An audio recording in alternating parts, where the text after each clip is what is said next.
સીસરના જય શ્રી કૃષ્ણ. હવે પાર્ટ નમસ્કાર. જોશી સરના જય શ્રી કૃષ્ણ. બીએડ સેમેસ્ટર 1 અંતર્ગત P2માં પાર્ટ 1 એટલે કે જેમાં આપણે MCQ અને જે એક વાક્યના પ્રશ્ન સરસ મજાના ગીતાબેને લખીને મોકલેલા હતા તેમાં જે કંઈ સુધારા વધારા સાથે પરીક્ષાલક્ષી વાતો સાથે બધી ચર્ચા કરી હતી. તે પ્રશ્ન ચર્ચા કરતાં આપણે જે ટૂંક જવાબી પ્રશ્ન છે ત્યાં આપણે અટકી ગયા હતા. હવે આપણે જે જોવાના પ્રશ્ન છે તે આગળના મોટા પ્રશ્નો એટલે કે તમને નિબંધલક્ષી પ્રશ્નો છે એ કઈ રીતે પૂછાય, કેવા પૂછાય અને જે આપણે ક્વેશ્ચન 4 કહી શકાય કે તમને ખ્યાલ આવે કે કેવા પ્રશ્ન કઈ રીતે લખાય. તો ગીતાબેને સરસ લખેલા છે, છતાં પણ કંઈ સુધારા વધારા હશે તો આપણે ચર્ચા કરતા જઈશું. નવી શિક્ષણ નીતિમાં અનુભવ આધારિત અધ્યાપન જણાવો. તો પહેલાં તો જ્યારે પ્રશ્ન પૂછાય ત્યારે પ્રસ્તાવના ઉપસહાર અચૂક બાંધજો. નિબંધલક્ષી હોય અથવા ટૂંકનોંધ સ્વરૂપી પ્રશ્ન હોય અને જેમાં લખી શકાય કે નવી શિક્ષણ નીતિ એ વર્તમાન શિક્ષણ પ્રણાલીમાં ખૂબ જ એક નવું પગલું કહી શકાય કે આજના અધ્યાપનના સમયગાળા શિક્ષણ એ બહુ ખૂબ જ અગત્યનું માધ્યમ હોવાથી શિક્ષણ નીતિમાં બદલાવ થવો, પરિવર્તન થવું એ જરૂરી છે. પછી આપણે શરૂઆત કરવાની કે આ નીતિ વર્તમાન શાળા શિક્ષણ 3 થી 18 વર્ષના વિદ્યાર્થીઓ માટે નવા અભ્યાસક્રમ પર અને અધ્યાપન શાસ્ત્રો પર આધાર રહેલ છે. નવી વ્યવસ્થા 5-3-3+4માં પુનઃગઠિત કરવામાં આવી છે. નવી શિક્ષણ નીતિમાં અનુભવ આધારિત અધ્યયનના કાર્યો નીચે મુજબ છે. હવે જ્યારે જે આ લખો ત્યારે મુદ્દાઓ વચ્ચે એક એક લીટી આપણે છોડવાની, એટલે કે જે એક મુદ્દો પૂરો થાય ત્યારે તમે જો ઉપર લીટી છોડેલી છે તેવી રીતે તમે નીચે પણ લીટી છોડી શકો છો. જેનાથી ફાયદો શું થશે? પ્રેઝન્ટેશન અને જે તમારું લખાણ છે એ ક્વોલિટીવાળું લાગશે. પછી મુદ્દાઓ લખી લો કે શાળાના શિક્ષણમાં બધા તબક્કાઓનો અનુભવ આધારિત અધ્યાપન અપનાવવામાં આવશે. ક્રિયાત્મક શિક્ષણ, વિવિધ કલાઓ, રમતનો શિક્ષણમાં સમાવેશ કરવામાં આવશે. વાર્તા કથન દ્વારા અધ્યયન વિધિ, વિવિધ પરિસ્થિતિઓ દ્વારા વિવિધ વિષયો સાથે અનુબંધ સાધી શિક્ષણ આપવું. ક્ષમતા આધારિત શિક્ષણ આપવું તથા મૂલ્યાંકન પણ દરેક વિષય માટે નક્કી કરેલ ક્ષમતાઓ અને અધ્યયન નિપજોને આધારે જ કરવામાં આવશે. અનુભવ દ્વારા જે અધ્યયન આપવા માટે કલા દ્વારા શિક્ષણ વર્ગખંડમાં પણ થતા અધ્યયનને વધુ આનંદપ્રદ અને રસપ્રદ બનાવવું. રોજબરોજના વર્ગ વ્યવહારમાં સામેલ થાય એવું અધ્યાપન ભારતીય સંસ્કૃતિ અને મૂલ્યોને જોડી વિદ્યાર્થીઓના જીવનમાં ઉતારી શકાય. કલા દ્વારા શિક્ષણ અભિગમ શિક્ષણ અને સંસ્કૃતિના સંબંધને મજબૂત બનાવશે. રમતગમત દ્વારા સંઘભાવના, સહકાર, સ્વપહેલ, સ્વાવલંબન, સ્વશિસ્ત, જવાબદારી, નાગરિકતા વગેરે કૌશલ્યો વિકસાવવામાં મદદ થાય છે. આ રીતે આમ અધ્યતાનો શારીરિક વિકાસ, માનસિક, બૌદ્ધિક, અનુભવ આધારિત વિકાસ છે તે આ જે નવી શિક્ષણ નીતિ છે એ શિક્ષણમાં સલાહભર્યું કાર્ય રહેલું છે. જ્યારે તમે આ પ્રશ્ન આમ કરીને પૂરો કરો છો ત્યારે ઉપસહાર અચૂક એમ કરી અને પછી તમારી જે 3-4 લીટી તમારે મૌલિક છે ઉપરોક્ત આપણે મુદ્દાઓને ધ્યાને લેતા જેમાં શારીરિક, માનસિક, બૌદ્ધિક, અનુભવ આધારિત શિક્ષણમાં આ એક સલાહભર્યું કાર્ય છે જેની આપણે ચર્ચા કરી એમ કરીને ઉપસહાર બાંધી દેવાનો. ત્યારબાદ શિક્ષક પ્રશિક્ષણ કાર્યક્રમમાં સુધારણા માટે કોઠારી શિક્ષણ પંચે કઈ ભલામણો કરી હતી? શિક્ષક પ્રશિક્ષણ, બરાબર છે. તો તમને ખ્યાલ હશે કે જે સેવાકાલીન અને પૂર્વ સેવાકાલીન, તો શિક્ષક પ્રશિક્ષણ છે એટલે શિક્ષકો માટેનું જે તમે લઈ રહ્યા છો તે. તો પંચે શિક્ષકોની સજ્જતા માટે વ્યવસાયિક શિક્ષણ સુધારાઓ માટે તેને ઉન્નત બનાવવા માટે ભલામણો કરી છે. તો થોડું તમે અહીંયા જ્યારે કીધું હોય કે કોઠારી શિક્ષણ પંચ છે તો તમે કોઠારી પંચ વિશે થોડું લખી, બરાબર, પ્રસ્તાવના બાંધી અને પછી ભલામણો હાઇલાઇટ કરો તો થોડું સારું રહેશે. પ્રશિક્ષણ સંસ્થાઓ પરસ્પરનું અલિપ્તપણું ઘણું દૂર થઈ નિકટતા સાધવી. પ્રત્યેક પ્રશિક્ષણ સંસ્થામાં સેવા વિસ્તરણ વિભાગની સ્થાપના કરવી. જો ભલામણો કરી છે એટલે ભલામણો કેવી હોય કે જે કરવું એવું હોય, એ પૂર્ણ ન હોય હેતુઓની જેમ, બરાબર છે ને એવું નહીં આવે, તમે જોઈ શકો છો. પ્રત્યેક રાજ્યમાં રાજ્ય શિક્ષણ બોર્ડ, સ્ટેટ બોર્ડ એટલે કે ટીચર એજ્યુકેશનની સ્થાપના કરવી જે તમામ સ્તરના શિક્ષકોને તાલીમ આપશે. તાલીમી કોલેજના અભ્યાસક્રમમાં આમૂલ પરિવર્તનો કરવા. શિક્ષકોના વિશેષ વ્યવસાયિક શિક્ષણનો પૂરતો પ્રબંધ કરવો. શિક્ષકોની તાલીમનો ગાળો 1 વર્ષ નક્કી કરવો. તાલીમી કોલેજના પ્રાધ્યાપકો માટે 2 સ્નાતકોત્તર ઉપાધિઓ હોવી જોઈએ, એટલે કે સ્નાતક અને અનુસ્નાતક. સ્નાતક એટલે કોલેજ, બરાબર છે, અને સ્નાતકોત્તર એટલે કે એનાથી ઉપરની એટલે અનુસ્નાતક ઉપાધિઓ હોવી જોઈએ. મનોવિજ્ઞાન, સમાજશાસ્ત્ર, વિજ્ઞાન તથા ગણિત જેવા વિષયો શીખવવા નિપુણતા ધરાવતા અધ્યાપકો નીમવા.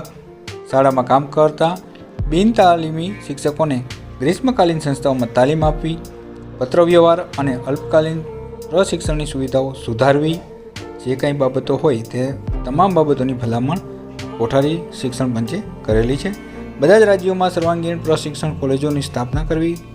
તાલીમ દરમિયાન ભારતીય વાતાવરણની યોગ્ય પદ્ધતિથી સાધન સામગ્રી, સાધનોથી, પાઠ્યપુસ્તકોમાંથી જે આપણે કહેવાય કે જેમાં પ્રાયોગિક ધોરણે સંશોધનો હાથ ધરવા જોઈએ. આમ ઉપસાર લખી દેવાનો કે આમ ઉપરોક્ત આપણે ભણામણોના સંદર્ભમાં જે રહેલી છે, જે મુખ્યત્વે શિક્ષણ સુધારણામાં ખૂબ જ મહત્ત્વની બની રહે છે. સેવાકાલીન શિક્ષણ પ્રશિક્ષણની મર્યાદાઓ જણાવો. તો સેવાકાલીન શિક્ષણ પ્રશિક્ષણ એક શિક્ષક તરીકે નોકરીમાં જોડાયા પછી હોય એને સેવાકાલીન કહેવાય, અને જે તમે બીએડ કરી રહ્યા છો એને કહેવાય પૂર્વ સેવાકાલીન, બરાબર છે. તો સેવાકાલીન જે નોકરીમાં જોડાયા પછી શિક્ષક પ્રશિક્ષણની તાલીમ છે એ સતત વિચારની પ્રક્રિયા છે. થોડી પ્રસ્તાવના છે એ આ થોડું લખી અને પછી વિષય વસ્તુ, પદ્ધતિશાસ્ત્ર, શૈક્ષણિક ઉપકરણો અને શિક્ષણના પ્રભાવોમાં આવરી આવતા પરિવર્તનોથી પરિચિત થવા શિક્ષકોને સેવાકાલીન શિક્ષણ આપવું અનિવાર્ય છે. એની મર્યાદાઓ જોઈએ તો સેવાકાલીન કાર્યક્રમો શિક્ષકની જરૂરિયાતને અનુલક્ષીને યોજાતા નથી. માધ્યમિક તેમજ ઉચ્ચતર માધ્યમિક કક્ષાના શિક્ષકો માટે ગુજરાતમાં CTE અને IASC શરૂ થયા છે. તેને સમયસર અને પૂરતું અનુદાન મળતું નથી. હવે સેવાકાલીન પ્રશિક્ષણ કાર્યક્રમો જે TDO કચેરી દ્વારા યોજાય છે, સરકારી તંત્રની બધી જ મર્યાદાઓ અહીં પણ જોવા મળે છે. નિવાસી તાલીમમાં રહેવા જમવાની વ્યવસ્થા નબળી છે. તજજ્ઞોની પૂરતી ક્ષમતા ધરાવતા નથી.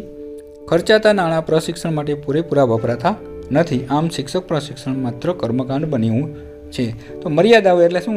એક વખોડવાની વાતો કરવાની હોય એટલે નકારાત્મકતા જે બાબતો હોય તે તમામ બાબતો દર્શાવી દેવી, પછી ઉપસાર બાંધી દેવાનો કે આમ ઉપરોક્ત જોતાં આપણે શિક્ષણની જે નબળાઈઓ છે તે આપણે કહી શકાય કે સેવાકાલીન તાલીમના સંદર્ભમાં રહેલી છે અને એ સમાજને નુકસાનકારક છે. ગીજુભાઈ બધેકાના મત અનુસાર શિક્ષકની ભૂમિકા જણાવો. ગીજુભાઈના શિક્ષણ વિચારોમાં આપણે મેડમ મોન્ટેસરીનો જે પ્રણવ છે કે પ્રભાવ છે તે પડેલો છે. પ્રસ્તાવનામાં થોડું ગીજુભાઈ બધેકા મૂછાળી મા તરીકે એવું થોડું પ્રસ્તાવના બાંધી અને પછી શરૂઆત કરવાની કે નાના બાળકોના શિક્ષણમાં શિક્ષકનું મહત્ત્વનું સ્થાન હોય છે, કેન્દ્ર સ્થાને હોય છે. શિક્ષક એ બાળકોને પ્રેરણા સ્ત્રોત હોવો જોઈએ. બાળકોના ચારિત્ર્યના ઘડતરમાં શિક્ષણનો ઊંડો પ્રભાવ હોય છે. તેમના મંતવ્ય મુજબ શિક્ષકમાં આપણે ગુણો અપેક્ષિત જોઈએ તો શિક્ષક બાળકો સાથે સંપૂર્ણ તાદાત્મ્ય સાધવું જોઈએ.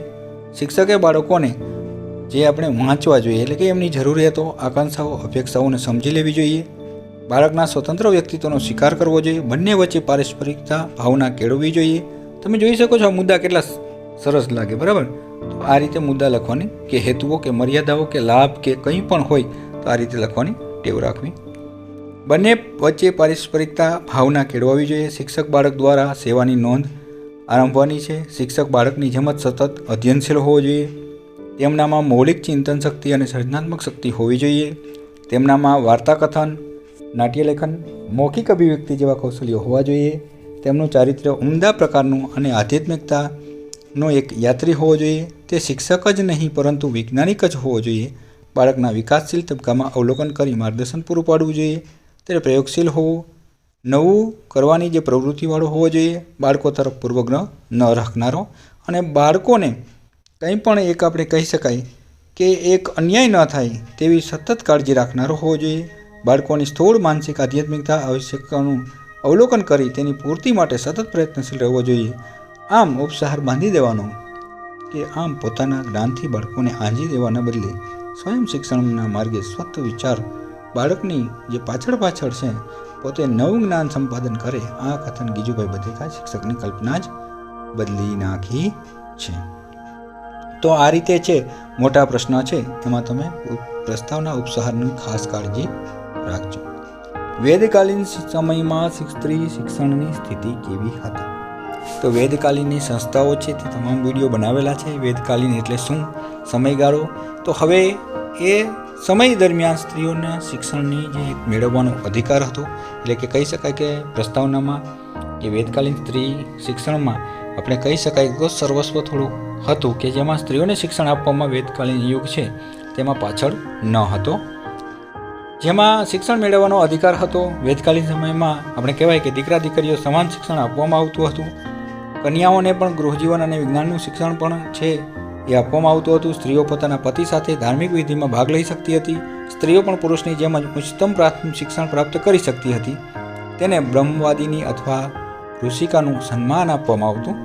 ઉચ્ચ સંસ્કાર અને ઉચ્ચ શિક્ષણ પામેલી સ્ત્રીને દેવી કહેવાય સંબોધાતું. આવી સ્ત્રીઓ શ્લોકો કે સ્ત્રોતની રચના પણ કરી શકતી, વેદોનું અધ્યયન કરી શકતી. કેટલીક સ્ત્રીઓએ ઋગ્વેદના શ્લોકની રચના પણ કરી છે.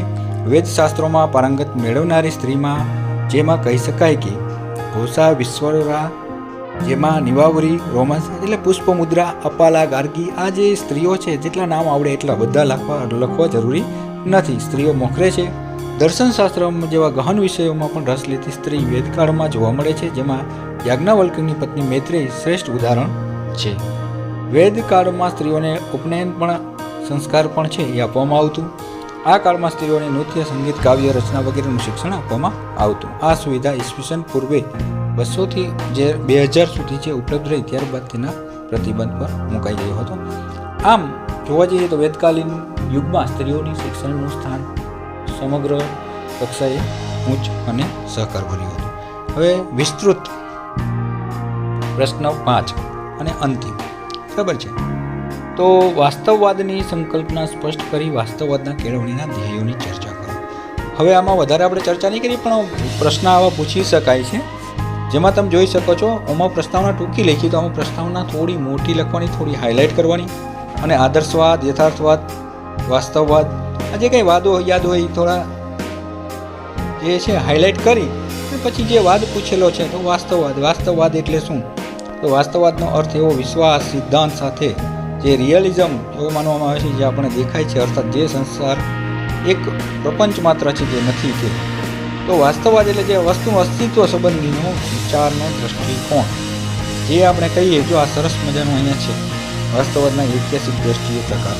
આ બાબત છે ખૂબ હાઇલાઇટ એક અસર રીતે પણ સ્કેલનો ઉપયોગ કરજો. ખાલી તમે ચિત્ર દોર્યા હોય અને એવું ન લાગે કે આ છે એ એકદમ મજાક સ્વરૂપે, ટૂંકમાં પ્રેઝન્ટેશન ઓલામાં સારું લાગવું જોઈએ. ભલે સ્કેલ કરો તો આટલી વારે પણ નહીં લાગે. અને કંઈક એવો ઉપયોગ કરો, ફૂલ બનાવો કે કોઈ પણ ત્રિકોણ કરો કે બરાબર આવું હોય તો ચોરસ કરો. તો એ રીતના સરસ રીતે તમે હાઇલાઇટ કરી શકો છો. કેળવણીના ધ્યેયો છે કુદરતના નિયમોનું જ્ઞાન, ઇન્દ્રિયોના કૌશલ્યો વિકસાવવું, હકીકતોનું જ્ઞાન આપવું, અમલીકરણની શક્તિનો વિકાસ, કુદરત પર કાબૂ મેળવવાની શક્તિ. વ્યવસાયિક કેળવણીના સંદર્ભમાં જે રહેલી છે તે બાબત, સ્વાસ્થ્ય શિક્ષણ, સદ્ગુણો વિકસાવવા. હવે પછી તમારે સમજી દેવાનું કે આમ વાસ્તવવાદ એ અભ્યાસક્રમમાં અસ્તિત્વના અને જે પુસ્તકીય જ્ઞાનનો વિરોધ કરે છે અને માનવ જીવનલક્ષી જે અનુભવો દ્વારા છે એના ઉપર સતત ચિંતનશીલ રહે છે. ત્યારબાદ ગીજુભાઈ બધેકાના શૈક્ષણિક વિચારો, તો મેં કીધું એમ પ્રસ્તાવના લખવાનું ભૂલવાનું નહીં, બરાબર છે. પ્રસ્તાવના ગીજુભાઈ બધેકાનો પરિચય, તેનું પૂરું નામ, મૂળ ગામ સૌરાષ્ટ્રમાં રહેતા ગીજુભાઈ બધેકા, તેમના વિચારો બાળકેન્દ્રી હોય અને મેડમ મોન્ટેસરીનો પ્રભાવ સ્પષ્ટ હોય. જેનું પૂરું નામ ગિરજાશંકર બધેકા, હુલામનું નામ મૂછાળીમાં, જન્મ 15/11/1885. નવા પ્રયોગો સાથે શિક્ષણશાસ્ત્ર અને બાળ માનસના અભ્યાસ પરથી વાર્તાનું શાસ્ત્ર, દિવા સ્વપ્ન જેવા પુસ્તકોએ રૂઢિના જે શિક્ષણ કાર્યને છે એ આપણે કહેવાય કે હચમચાવી નાખ્યા હતા. અને એની અનુસાર આપણે કહી શકાય કે શિક્ષણ દ્વારા બાળકોનો વિકાસ અને સ્વની શોધ થવી જોઈએ. જો સરસ મજાના મોટો પ્રશ્ન હોય એમાં તો એક બબે લીટી હું તો કહું છોડીને જ મુદ્દા લખો, બરાબર. એકદમ છૂટું નહીં, પણ આમાં આવા મુદ્દા હોય જ્યારે હાઇલાઇટ કરવાના હોય ત્યારે તમે જોઈ શકો છો કેટલું સરસ લખેલું છે. બાળકોના શારીરિક, માનસિક, નૈતિક, આધ્યાત્મિક વિકાસ કરવો, બાળકોની ઇન્દ્રિયોનો વિકાસથી પર્યાવરણમાં પરિસ્થિતિ સાથે અનુકૂલન સાધી શકાય, બાળકોની સુષુપ્ત શક્તિનો સ્વ તરફ વિકાસ કરવો, બાળકોની પ્રકૃતિ પ્રેમવાળી અને સ્વાવલંબન, આત્મનિર્ભર, પ્રેમાળ અને અનુશાસિત બનાવવી, શ્રવણ કૌશલ્ય, કથન કૌશલ્ય, વાંચન અને લેખન કૌશલ્ય છે એ અવલોકન શક્તિ, સર્જનાત્મક શક્તિ દ્વારા વિકસાવવા. હવે ગીજુભાઈ બધેકાના શૈક્ષણિક જે વિચારો ફલિતાર્થો કહી શકાય તો શાળા એક પ્રયોગશાળા છે એવું કહે છે, બરાબર છે, કે જેમાં બાળકના સંદર્ભમાં શ્રેષ્ઠ માણસનું ઘડતર છે એ શેમાં થાય છે તો કે આપણે કહી શકાય કે કારખાનું નથી, પરંતુ એક પ્રયોગશાળા છે. શાળા શિક્ષકનું સ્થાન તો એમાં પણ ગીજુભાઈ બધેકા કહે છે કે શિક્ષક કેવો હોવો જોઈએ? ઘમંડમાંથી છૂટી વિદ્યાર્થી પાસે બેસી અભ્યાસ કરાવી શકે તેવો, બાળક સાથે બાળક જેવો, બરાબર છે, રમતો રમાડતો, હસતો હસાવતો, આવો આનંદી સ્વભાવનું શિક્ષક હોવો જોઈએ. વિદ્યાર્થીને જે આપણે કહી શકાય કે ગોખણપટ્ટીથી મુક્ત કરે અને એક શિક્ષા તરફ લઈ જાય, અનુભવ દ્વારા શિક્ષણ આપે, આનંદ દ્વારા શિક્ષણ આપે એવો હોવો જોઈએ. શિક્ષકે વિજ્ઞાનની અવલોકન કરવાની, ક્યાં રસ વિકસાવવાની યોગ્યતા પ્રમાણે શિક્ષણ આપવું જોઈએ. બાળકના સ્વતંત્ર વ્યક્તિત્વનો સ્વીકાર, તો આપણે કહેવાય કે બાળક એક અહમ કેન્દ્રી હોય છે અને જે બાળકના ગમા અણગમા, રસ, રુચિ, વલણ વગેરે બાબતો વિશેષ શક્તિઓની ગોતી કાઢવાની અને સતત પ્રવૃત્તિશીલ હોય છે અને જેમાં આપણે કહી શકાય કે દિશા આપવાનું કામ છે એ શિક્ષકનું રહેલું છે. અને એનો હેતુઓ વિકાસ છે તો એ સમયપત્રકની બેડીમાંથી એક મુક્ત થવો જોઈએ બાળક, અને એને કહેવાય કે એને શાળાએ જવું ગમે, બરાબર, એક વફાદાર નાગરિક બનાવવાનો છે, એને ગોખણપટ્ટીથી દૂર રાખવાનો છે અને જીવનલક્ષી તરફ આગળ વધારવાનો છે એવો હોવો જોઈએ. બાળકનો સ્વ વિકાસ કરવા સમર્થ શિક્ષક છે એ સ્વ વિકાસ કરવા પણ સમર્થ હોવો જોઈએ. સંસ્કારનું મહત્ત્વ સમજાવે, સંસ્કારનું મહત્ત્વ પણ સમજાવે, વડીલોનું માન, આદર, સન્માન બધું છે બાળકને એ સંસ્કાર દ્રઢ થવા જોઈએ. પ્રકૃતિ દ્વારા શિક્ષણ, તો જેમાં માને છે કે કોઈ સમયપત્રકની બાંધછોડ વગર પ્રકૃતિ પ્રેમી એટલે કે કોઈ બંધ ઓરડામાં નહીં, પરંતુ એક આધ્યાત્મિકતા તરફ ઢળીને એક નૈતિક વિકાસ અને પ્રકૃતિનો વિકાસ થવો જોઈએ. ઇન્દ્રિયો દ્વારા શિક્ષણ એટલે કે પાંચ પંચેન્દ્રિયો છે આપણી, એના દ્વારા શિક્ષણ, માત્ર પુસ્તકીય જ્ઞાન નહીં પરંતુ ઇન્દ્રિય દ્વારા શિક્ષણ. પ્રવાસ પર્યટનને મહત્ત્વ, પ્રવાસ અને પર્યટનને મહત્ત્વ એટલે કે જે કાંઈ હોય કુદરતી, જે તેમના બાળકોને પ્રકૃતિ દર્શન, નદી કિનારો, પર્વત, ટેકરી, જંગલો, બધી જે કાવ્યો અને જે કંઈ આવતું હોય ખરેખર રિયલ અનુભવ કરાવવા જોઈએ પ્રકૃતિના. શિક્ષણ વિધિઓ, તો બાળકોને શિક્ષણ વિધિઓમાં છે ગોખણપટ્ટીથી દૂર રાખે તેવી કે રેખાચિત્ર દ્વારા લેખનનો પ્રારંભ કરાવે, આંગળી વડે જે છે કૌશલ્ય શીખવીને પેન કે પાટી વડે જે છે પકડ શીખવે, ઊંધી વાંકી ચૂકી આકૃતિમાં જે સ્મૃતિ લેખન છે એ કળા પણ શીખવે, શ્રવણ કરી સાચું લખવાની આદત પાડે. આ સૂક્ષ્મ બાબતો પણ ગીજુભાઈ બધેકાએ દીર્ઘદ્રષ્ટિ રહેવા પામે છે. વિવિધ શિક્ષણના વિષયો કેવા હોય તો કે રમતા રમતા શીખી શકે તેવા, બરાબર છે. ઇતિહાસ વાર્તા સ્વરૂપે રસપ્રદ જણાય. ભૂગોળ છે તો એ ગ્લોબલ કે નકશાનો ઉપયોગ કરવો જોઈએ. ચિત્રકળામાં છે એ ચિત્ર બનાવવું જોઈએ. સુંદર ન બને તો પ્રયાસ કરી સુંદર ઉપર ભાર આપવો જોઈએ. અને શ્લોક કે કર્મકાંડ ટાળી જે બાબતો છે, પ્રસંગો છે એ વાર્તા સ્વરૂપે લઈ અને પુરાણો અને ઉપનિષદોનું મહત્ત્વ આપવું જોઈએ. ખેલકૂદનું મહત્ત્વ પણ ગીજુભાઈ બધેકાએ કહ્યું છે કે એટલું જ મહત્ત્વ શિક્ષણની જીવનમાં બાળકોનું હોવું જોઈએ. ઉપસાર બાંધી દેવાનો કે આમ ગીજુભાઈ બધેકાએ બાળ કેળવણીની ફકીરી ધારણ કરી હતી. તેમના જીવનકાળમાં અનેક બાળક પ્રયોગો, શિક્ષકોને તૈયાર કરવા અધ્યાપન મંદિરો શરૂ કર્યા અને શિક્ષકોને નવી દ્રષ્ટિ આપી. આમ સાચા અર્થમાં શિક્ષણ માટે અભૂતપૂર્વ કામગીરી ગીજુભાઈ બધેકાએ કાર્યમાં પ્રવાસમાં દેખાય છે. ત્યાર પછી આપણે જોઈએ તો વેદકાલીન સમયની જે શૈક્ષણિક સંસ્થાઓ, તો આનો સરસ મજાનો મેં વિડીયો બનાવેલો છે, પેપર સોલ્યુશનમાં હશે જ. તેમ છતાં જોઈ લઈએ કે તમારે જ્યારે સંસ્થાઓ લખવાની થાય થોડું પ્રસ્તાવના વેદકાલીનના સંદર્ભમાં લખી અને પછી તમારે શિક્ષણ સંસ્થાઓ છે આ રીતના તમે હાઇલાઇટ પહેલાં કરી શકો. ટોળ, શાખા, ચરણ, સંમેલન, પરિષદ, ગુરુકુળ, વિદ્યાપીઠ, વિશેષ વિદ્યાલય, મંદિર, મહાવિદ્યાલય, બ્રાહ્મણીય મહાવિદ્યાલય, વિશ્વવિદ્યાલય અને ગોત્રયા કુળ.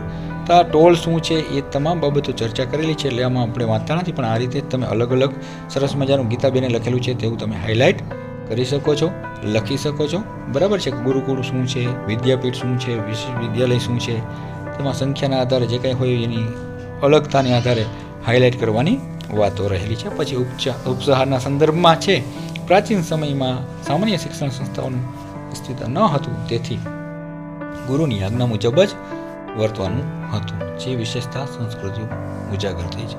તો આ હતા મોટા પ્રશ્ન છે ઉપનોંધ સ્વરૂપના અને નિબંધલક્ષી પાર્ટ 2 બાકી હતો, તે P2 નું સમગ્ર સોલ્યુશન છે. જો ગમ્યું હોય તો શેર કરજો, સબસ્ક્રાઇબ કરજો અને કોમેન્ટ અચૂક કરજો કેવું લાગ્યું. જોશી સરના જય શ્રી કૃષ્ણ, આવજો. અને તમારી પાસે પણ મટીરિયલ હોય તો મારા નંબર ઉપર મોકલી દેજો 9879325359. આવજો.